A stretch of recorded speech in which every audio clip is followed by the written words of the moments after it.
Bienvenue dans ce moment de calme et de détente, où les mystères prennent vie sous forme de récits captivants. Si vous cherchez une histoire qui berce vos pensées et guide doucement votre esprit vers un sommeil paisible, vous êtes au bon endroit. Aujourd'hui, nous allons plonger dans l'univers fascinant d'Hercule Poirot, le célèbre détective belge créé par Agatha Christie. Ce soir, découvrez Le Train Bleu, une intrigue pleine de suspense et de rebondissements qui se déroule dans un cadre élégant et sophistiqué. Alors, fermez les yeux, laissez-vous transporter par cette aventure policière et oubliez les tracas du quotidien. Bonne écoute et bon rêve. Dans Le Train Bleu, Hercule Poirot est appelé pour résoudre une disparition intrigante sur l'un des trains les plus luxueux d'Europe. Ruth Van Aldine, une jeune héritière américaine, voyage avec son amie Mary Debenham lorsqu'elle disparaît mystérieusement après une dispute avec sa mère, Mrs. Van Aldine. Le seul indice laissé derrière elle est un collier de perles volées et quelques lettres compromettantes. Avec son acuité légendaire, Poirot enquête parmi les passagers riches et secrets du train, tissant un réseau complexe de mensonges, de passion et de jalousie. Entre amour, cupidité et vengeance, il devra démêler les fils d'une affaire qui dépasse tout ce qu'il avait imaginé. Chapitre 1. Un voyage vers le mystère. C'était une matinée fraîche mais ensoleillée lorsque le fameux train bleu quitta la gare de Calais. Les wagons scintillaient sous les rayons dorés du soleil levant, promettant un voyage sans accroc pour ses passagers privilégiés. Parmi eux se trouvaient des noms illustres de la haute société européenne, diplomates, aristocrates, aventuriers et héritières fortunées. Chaque compartiment était une bulle d'intimité, une scène miniature où se jouaient des drames humains invisibles aux regards extérieurs. Ruth Van Aldine, une jeune femme élégante aux cheveux bruns soyeux et aux yeux d'un bleu profond, faisait partie des voyageurs de ce train prestigieux. Elle venait tout juste de traverser une période tumultueuse avec sa mère, Mrs. Van Aldine, une figure autoritaire et impitoyable dans le monde des affaires. Leur relation tendue avait culminé lors d'une violente dispute avant leur départ. Mrs. Van Aldine avait insisté pour que Ruth renonce à toute idée romantique concernant Pierre Michel, un artiste pauvre mais talentueux qui avait capturé son cœur. Mais Ruth, obstinée et indépendante, refusait de se soumettre aux exigences de sa mère. Accompagnant Ruth se trouvait Mary Debenham, une amie fidèle et discrète. Ensemble, elles avaient prévu de passer quelques jours en Italie, loin des pressions familiales. Cependant, dès le début du voyage, un sentiment étrange planait dans l'air. Des murmures circulaient parmi les autres passagers, des regards furtifs étaient échangés. L'atmosphère semblait chargée d'une tension invisible, comme si quelque chose de grave allait survenir. Lorsque le train s'arrêta brièvement à Menton, Ruth descendit pour prendre l'air. Elle portait un chapeau noir orné de plumes blanches et tenait fermement contre elle un sac à main en cuir rouge vif. À son poignet brillait un bracelet de diamants étincelants, cadeau de son père décédé. Personne ne remarqua quand elle s'éloigna légèrement du groupe, absorbée dans ses pensées. Quand elle revint, elle sembla différente, distraite, nerveuse, presque effrayée. Pendant ce temps, dans un autre compartiment, un homme d'une cinquantaine d'années observait la scène avec attention.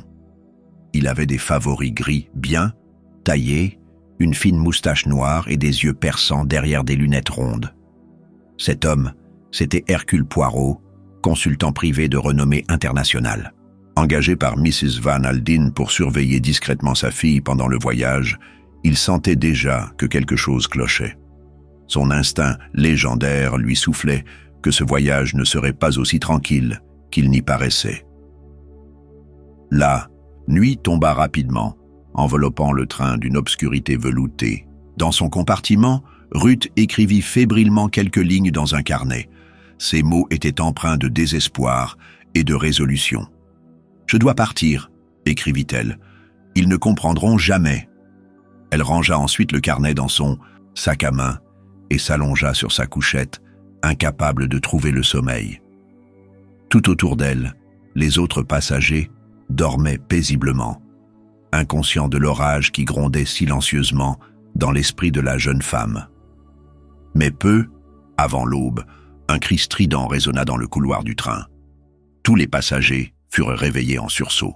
La porte du compartiment de Ruth était grande ouverte, et à l'intérieur, on ne trouvait aucune trace d'elle.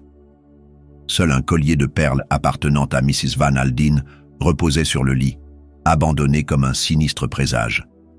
Une fois encore, Hercule Poirot se retrouvait face à un mystère qui allait tester toutes ses capacités d'observation et de raisonnement.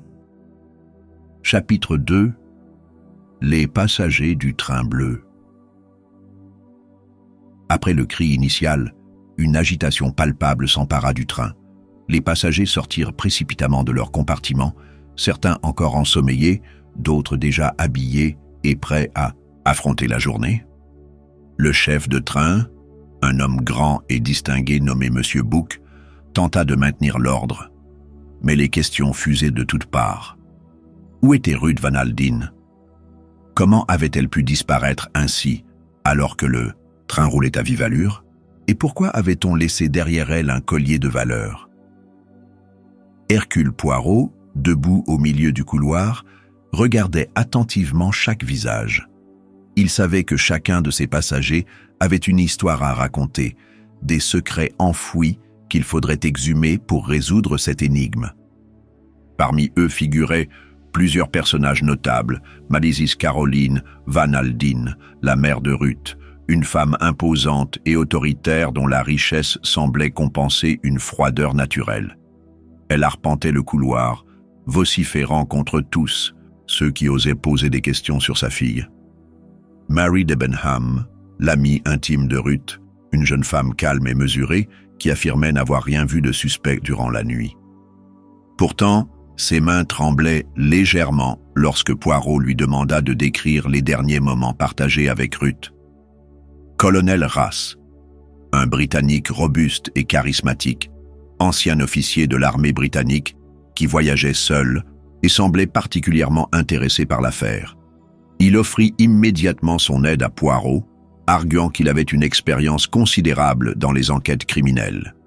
Dimitri Andropoulos, un marchand de bijoux grec connu pour ses relations complexes avec la haute société. Sa présence à bord du train suscitait des murmures suspects, surtout depuis qu'on avait découvert qu'il avait rencontré Ruth la veille de son départ.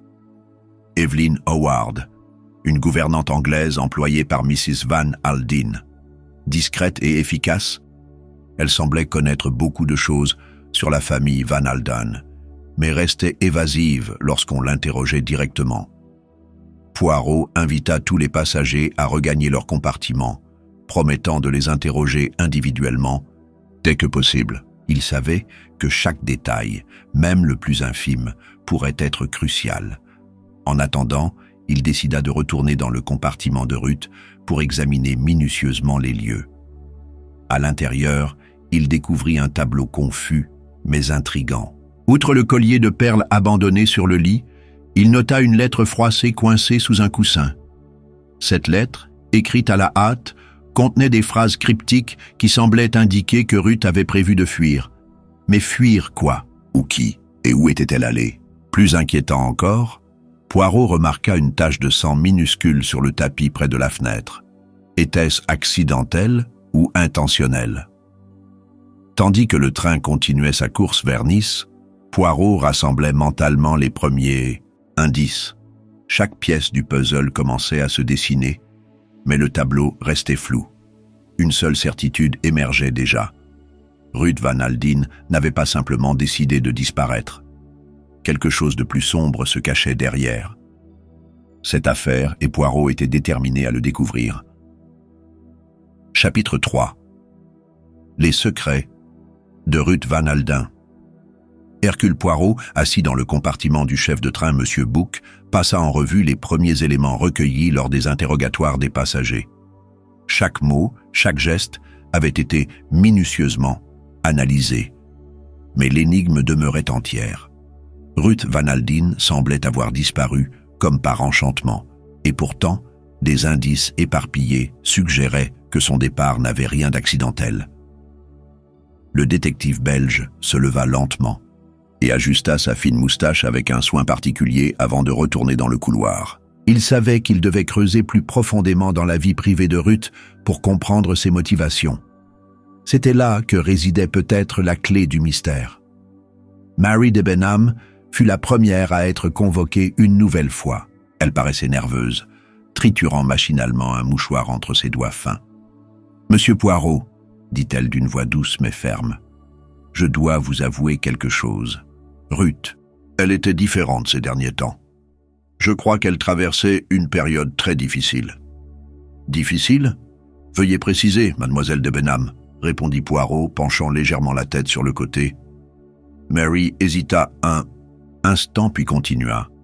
« Ruth aimait Pierre Michel, cet artiste que vous connaissez probablement déjà. Mais Mrs. Van Alden s'y opposait fermement. Ruth était déchirée entre son amour pour lui et la pression exercée par sa mère. Elle m'a confié récemment qu'elle envisageait de tout abandonner, sa fortune, sa famille, pour vivre avec Pierre. » Cette révélation intrigua Poirot. Si Ruth avait vraiment décidé de fuir avec Pierre, pourquoi aurait-elle laissé derrière elle des objets aussi précieux que le collier de perles? Et surtout, où étaient-ils maintenant tous les deux? La prochaine étape conduisit Poirot vers Mrs. Caroline Van Alden. Installée dans son luxueux compartiment, elle arborait toujours cette aura impérieuse qui intimidait même les plus téméraires. « Je ne vois pas ce que cela change », grogna-t-elle en réponse aux questions du détective. « Ma fille est une enfant gâtée et irresponsable. Peut-être qu'elle a simplement décidé de nous faire une scène dramatique. » Mais lorsque Poirot mentionna les lettres trouvées dans le compartiment de Ruth, contenant des allusions à une fuite imminente, Mrs. Van Alden pâlit légèrement. « Des lettres? Qui les a écrites ?» Poirot sourit intérieurement. La réaction de la femme trahissait une certaine inquiétude, peut-être même une culpabilité cachée. « Cela reste à déterminer, madame. Toutefois, il semble que votre fille prévoyait effectivement de partir. Maintenant, permettez-moi de vous poser une question directe. Saviez-vous que Ruth comptait rejoindre Pierre Michel ?» Mata Bibis Van Alden se raidit, ses yeux lançant des éclairs. « Jamais. Cette idée est absurde. Ruth sait très bien que cet homme n'est pas digne d'elle. S'il y a eu un enlèvement, je serais prête à parier qu'il est impliqué. » Poirot nota mentalement cette accusation, bien conscient que les relations familiales tendues pouvaient souvent dissimuler des vérités encore plus sombres. Chapitre 4. Un collier volé et une lettre compromettante. Dans le compartiment de Dimitri Andropoulos, marchand de bijoux grecs, l'atmosphère était chargée d'une tension palpable. L'homme, grand et élégant, affichait un calme apparent, mais ses mains tremblaient légèrement lorsqu'il manipulait un étui à cigarette en or massif. « Monsieur Andropoulos, » commença Poirot, « j'ai appris que vous avez rencontré Ruth Van Alden avant son départ. Pouvez-vous me dire ce que vous avez discuté ?» Andropoulos esquissa un sourire ambigu. « Oh, c'était une simple transaction commerciale. Ruth souhaitait vendre certains de ses bijoux. Rien de bien intéressant, je vous assure. »« Vraiment ?» répliqua Poirot, haussant un sourcil. « Et pourtant, on a retrouvé ce collier de perles dans son compartiment. Un bijou que vous auriez pu facilement reconnaître, n'est-ce pas ?» L'expression d'Andropoulos changea brusquement. Il ouvrit la bouche pour parler, mais aucun son n'en sortit. Après quelques secondes de silence pesant, il finit par avouer « D'accord, monsieur Poirot, je vais être honnête. Ruth m'a contacté parce qu'elle voulait obtenir rapidement de l'argent liquide. Elle parlait de quitter tout derrière elle. Mais je vous jure que je ne sais rien de plus. » Poirot acquiesça pensivement. Il sentait que l'homme disait au moins partiellement la vérité, mais quelque chose clochait dans cette version des... Pas plus tard, dans le compartiment d'Evelyn Howard, la gouvernante anglaise, Poirot découvrit un indice encore plus troublant. Alors qu'il l'interrogeait sur les habitudes de Ruth, Evelyn sortit une lettre froissée de sa poche. « Je pensais que cela pourrait vous intéresser, » murmura-t-elle, les yeux baissés. La lettre était signée par Ruth et adressée à Pierre Michel. Dans un style désespéré, elle expliquait qu'elle ne pouvait plus supporter la pression de sa mère et qu'elle avait pris une décision irrévocable. Les mots étaient empreints d'une urgence presque palpable.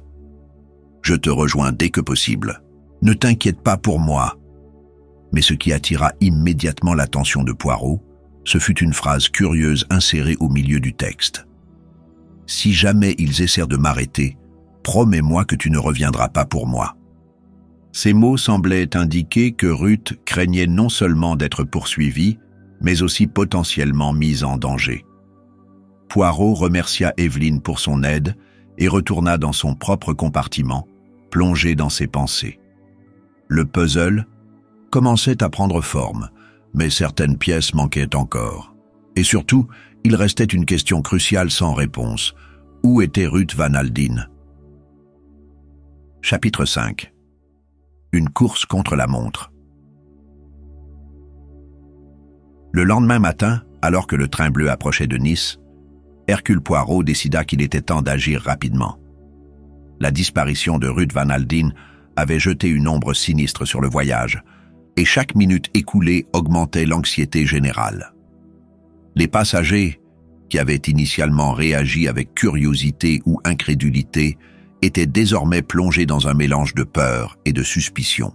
Certains chuchotaient dans les couloirs, échangeant des hypothèses plus farfelues les unes que les autres, tandis que d'autres restaient silencieux, préférant éviter tout contact. Poirot rassembla M. Bouc, le chef de train, ainsi que le colonel Rass, qui s'était révélé être un allié précieux grâce à ses compétences en investigation. Dans le compartiment du chef de train, ils discutèrent de stratégie et pistes potentielles. Il est évident que Ruth Van Aldine a quitté le train volontairement, expliqua Poirot, sa voix calme mais ferme tranchant avec l'agitation ambiante. Mais ce qui m'inquiète, c'est la possibilité qu'elle ait été forcée à le faire sous menace. Nous devons explorer toutes les pistes possibles avant qu'il ne soit trop tard. Colonel Rass hocha la tête gravement. Je suis d'accord. Il faut vérifier chaque arrêt du train depuis notre départ de Calais. Peut-être qu'un témoin a vu quelque chose. Avec cette décision prise, ils se divisèrent en deux groupes pour maximiser leur efficacité. Le colonel Rass irait interroger les employés des gares précédentes, tandis que Poirot resterait à bord pour reconsidérer les déclarations des passagers à la lumière des nouveaux éléments découverts. Le premier arrêt significatif fut celui de Menton, où Ruth avait été vue pour la dernière fois. Là-bas, un employé de la gare se souvenait vaguement d'une jeune femme correspondant à sa description. Elle semblait distraite comme si elle cherchait quelqu'un, rapporta-t-il, son regard perdu dans ses souvenirs. Et puis, juste avant que le train reparte, un homme est monté à bord en courant, grand, brun, avec une barbe naissante. Cette description fit immédiatement réfléchir Poirot. Était-ce Pierre Michel, l'artiste pauvre avec qui Ruth entretenait une relation clandestine, ou bien quelqu'un d'autre cherchant à manipuler Ruth, peut-être même à la mettre en danger? Cette question ajoutait une nouvelle dimension au mystère. Si Ruth n'était pas partie seule, alors il existait un complice ou un ravisseur dont ils ignoraient encore l'identité. Ils décidèrent de suivre cette piste jusqu'à Monaco, où le train avait fait une autre halte. À Monaco, leur enquête prit une tournure inattendue. Un chauffeur de taxi local affirma avoir transporté une femme correspondant à Ruth peu après l'arrivée du train. Elle semblait effrayée, ajouta-t-il, ses mains gestuelles accentuant ses paroles. Elle m'a demandé de la conduire hors de la ville, vers une petite maison isolée près de la mer. Cette information raviva l'espoir de Poirot. Enfin, une piste concrète. Mais cela posait également de nouvelles questions. Pourquoi Ruth aurait-elle choisi de se rendre dans un endroit aussi isolé? Et surtout, comment expliquer son absence actuelle? Avait-elle trouvé refuge là-bas, ou bien avait-elle été capturée par une tierce personne? Colonel Rass partit immédiatement pour inspecter la région mentionnée par le chauffeur, accompagné de 2 policiers locaux. Pendant ce temps, Poirot retourna à bord du train pour interroger une dernière fois les passagers, espérant découvrir des détails supplémentaires qui pourraient éclaircir l'affaire. Chaque conversation apportait son lot de révélations et de contradictions. Dimitri Andropoulos, toujours aussi énigmatique, avoua finalement qu'il avait menti lors de leur première discussion. Ruth m'avait effectivement proposé de vendre certains de ses bijoux, admit-il, visiblement mal à l'aise. Mais elle semblait paniquée, comme si elle craignait quelque chose. Elle m'a même demandé si je pouvais lui fournir un passeport falsifié. J'ai refusé, bien sûr, mais je crains qu'elle n'ait trouvé quelqu'un d'autre prêt à l'aider. Cette confession fit frissonner Poirot. Un passeport falsifié, cela impliquait que Ruth avait bel et bien prévu de fuir loin de sa famille, peut-être même hors du pays. Mais pourquoi prendre de tels risques et pourquoi laisser derrière elle des indices aussi évidents comme le collier de perles et les lettres compromettantes? Mary Debenham, quant à elle, sembla devenir nerveuse lorsque Poirot mentionna la maison près de la mer. « Je ne sais rien là-dessus », balbutia-t-elle, ses doigts jouant machinalement avec un bouton de son chemisier. « Mais Ruth m'avait parlé d'un lieu où elle pourrait se cacher si jamais les choses tournaient mal. Elle disait que c'était un endroit sûr, connu seulement d'elle et de Pierre. » Ces mots confirmèrent les soupçons de Poirot. Ruth avait bel et bien planifié sa fuite, mais quelque chose avait mal tourné. Peut-être qu'elle avait été interceptée par des individus mal intentionnés, ou peut-être qu'elle avait changé d'avis au dernier moment. Quoi qu'il en soit, il était clair que la vérité se trouvait dans cette maison isolée près de la mer. Alors que le soleil commençait à décliner, jetant une lumière dorée sur les collines environnantes, Poirot sentit une pression croissante peser sur ses épaules. Chaque minute comptait désormais. S'ils ne retrouvèrent pas Ruth rapidement, les conséquences pourraient être tragiques. Avec un soupir résolu, il ajusta sa fine moustache et se prépara à rejoindre Colonel Rass à Monaco. Ensemble, ils formeraient une équipe capable de démêler les fils de cette intrigue complexe et de ramener Ruth saine et sauve. Chapitre 6. Les ombres de la maison isolée. La nuit tombait rapidement sur les collines bordant la Méditerranée lorsque Hercule Poirot, accompagné du colonel Rass et des 2 policiers locaux, atteignit enfin la maison isolée près de la mer mentionnée par le chauffeur de taxi.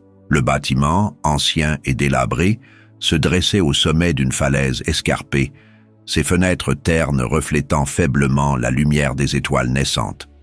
Une brise légère agitait les branches des pins environnants, créant une atmosphère à la fois paisible et inquiétante. « Voilà l'endroit », murmura Colonel Race, son regard balayant les alentours avec une vigilance militaire. Le chauffeur a dit que Ruth est venue ici, mais il n'a pas vu qui l'accompagnait. Poirot hocha lentement la tête, ajustant sa moustache, tout en observant attentivement les lieux. Cet endroit semble avoir été choisi avec soin, réfléchit-il. À voix haute, isolé, difficile d'accès, parfait pour quelqu'un cherchant à se cacher ou à retenir quelqu'un contre son gré. Ils avancèrent prudemment vers la maison, leurs pas amortis par l'épaisse végétation recouvrant le sol. À mesure qu'ils approchaient, ils remarquèrent une faible lumière filtrant à travers une fenêtre brisée au rez-de-chaussée. Cela confirmait que quelqu'un était présent à l'intérieur.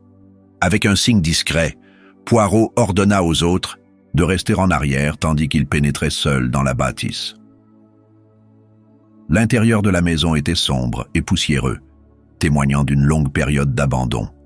Les meubles étaient couverts de toiles d'araignée et un épais tapis de feuilles mortes recouvrait le sol.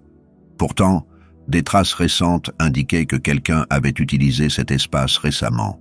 Un couvre-lit froissé gisait sur un vieux lit dans un coin de la pièce principale, et une table basse renversée trahissait un mouvement soudain ou une altercation.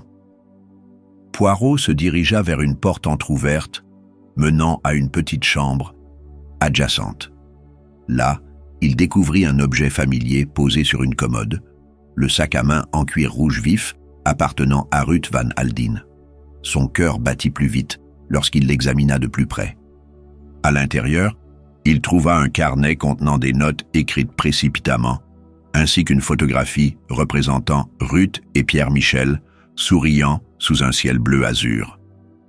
Mais ce qui attira immédiatement son attention fut une autre, lettre cette fois-ci partiellement brûlée.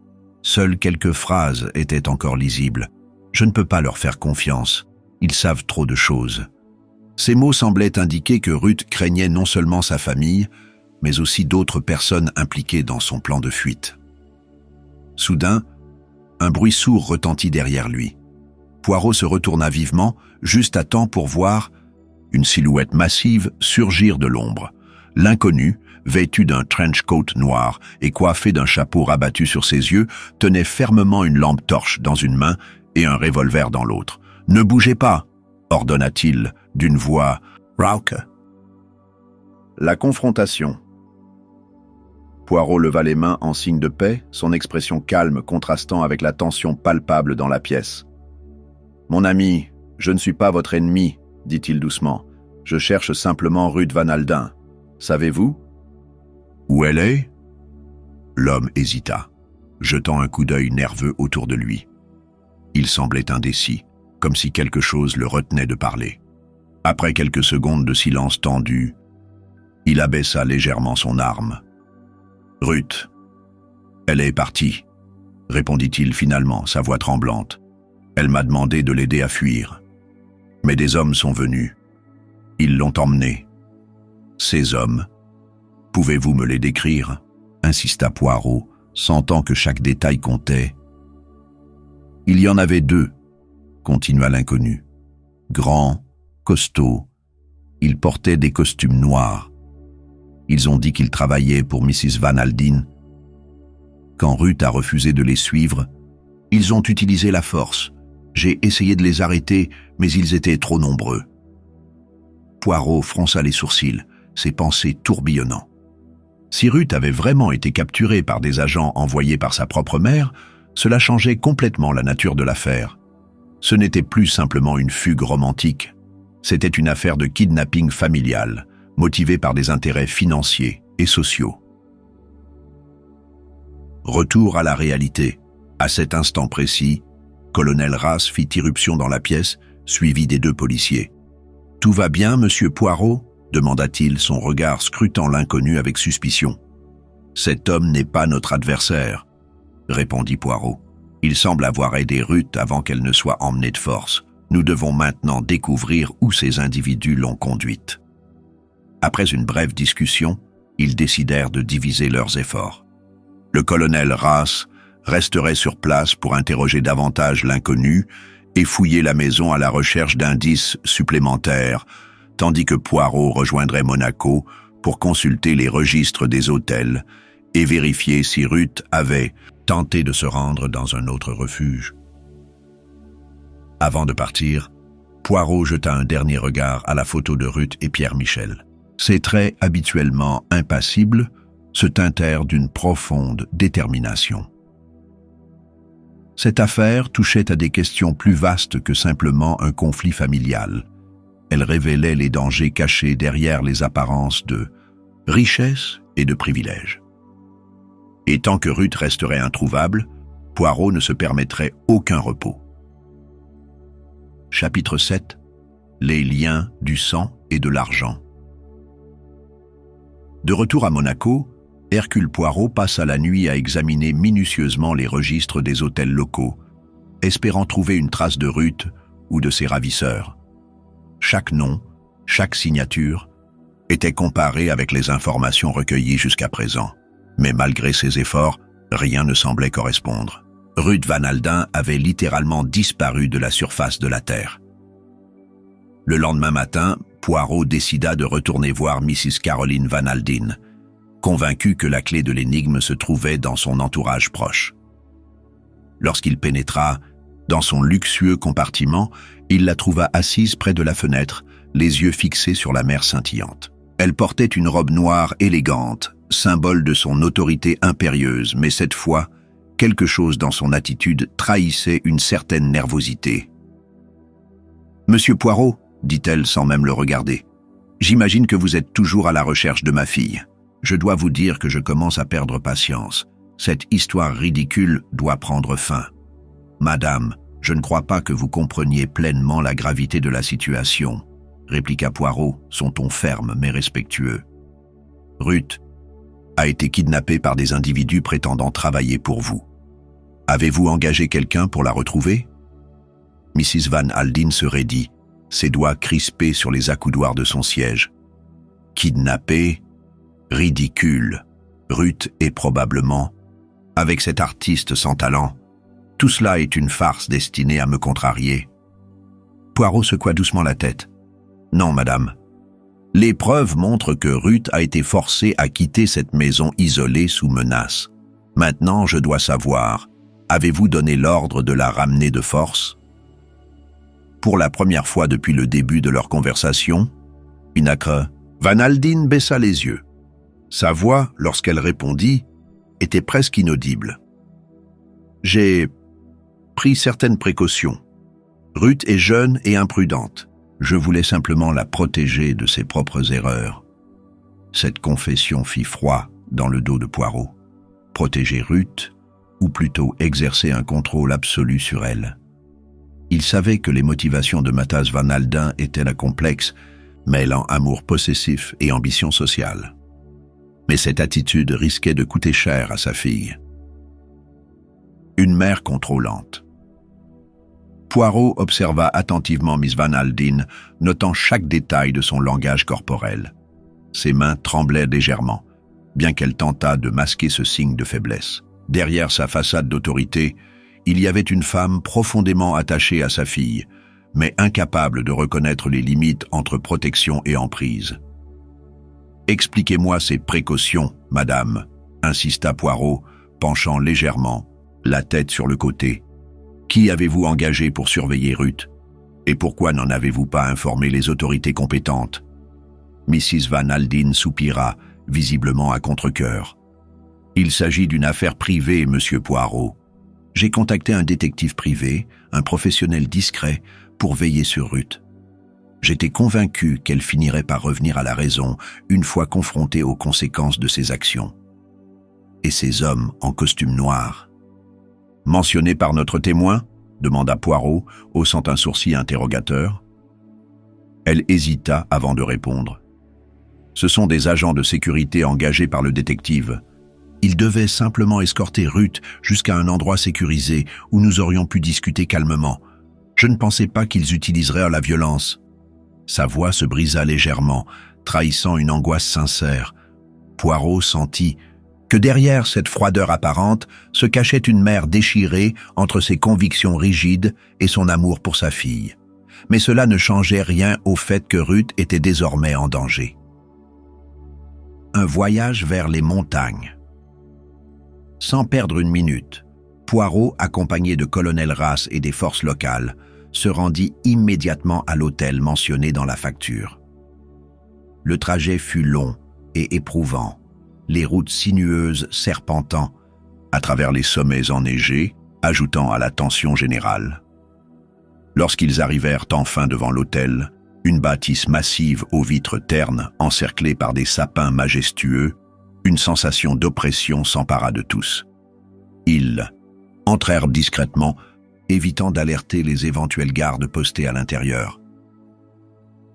Après avoir inspecté rapidement les lieux, ils découvrirent une porte verrouillée au fond d'un couloir sombre. Derrière celle-ci, des bruits étouffés provenaient d'une pièce voisine. Poirot fit signe aux autres de se tenir prêts. Avec un mouvement rapide, il força la serrure et poussa la porte. Là, allongé sur un lit inconfortable, les poignets liés par des cordes grossières, se trouvait Ruth Van Alden. Son visage était pâle, mais ses yeux bleus brillaient de soulagement en reconnaissant Poirot. « Merci, monsieur Poirot », murmura-t-elle faiblement. « Je craignais de ne jamais pouvoir m'échapper. » Révélation finale. Alors que Ruth était libérée et soignée, par les médecins appelés sur place, Poirot rassembla les pièces du puzzle final. Les agents de sécurité avaient agi selon les ordres stricts de Mrs. Van Alden, mais leur brutalité avait dépassé les intentions initiales de cette dernière. Quant à Pierre Michel, il avait tenté de retrouver Ruth dès qu'il avait appris sa disparition, mais il avait été intercepté par les mêmes hommes et retenu séparément. Face à cette conclusion, Mrs. Van Alden, lorsqu'elle apprit la vérité, sembla réaliser toute l'étendue de ses erreurs. « Je voulais seulement la protéger », répéta-t-elle, les larmes aux yeux. Mais Poirot lui rappela doucement que la véritable protection venait de la confiance et du respect, non de la coercition.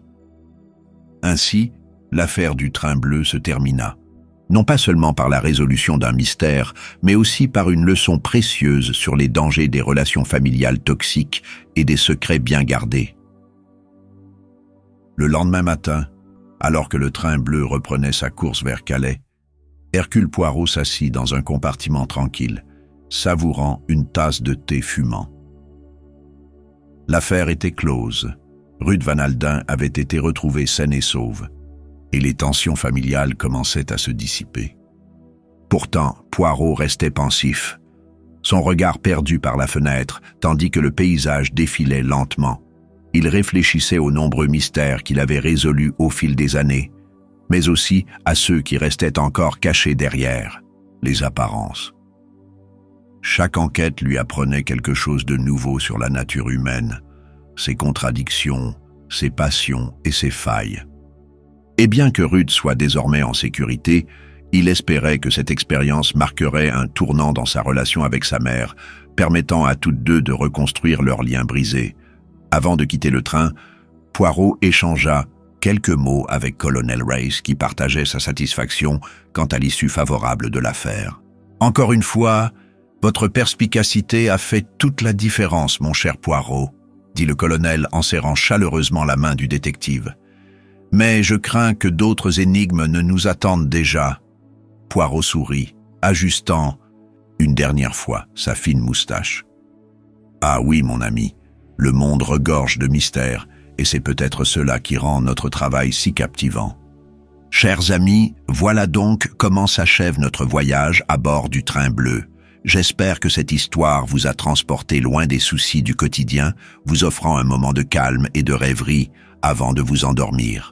Comme Hercule, Poirot, nous avons exploré ensemble les méandres de l'intrigue, découvert des secrets enfouis et rencontré des personnages fascinants. Mais rappelez-vous, même lorsque les réponses semblent éloignées, la vérité finit toujours par émerger, souvent là où on l'attend le moins. Maintenant, laissez ces images douces et apaisantes flotter dans votre esprit. Bercez-vous dans cette atmosphère feutrée et laissez le sommeil vous envelopper comme un doux manteau. Merci d'avoir écouté et à très bientôt pour une nouvelle aventure. Bonne nuit et de beaux rêves.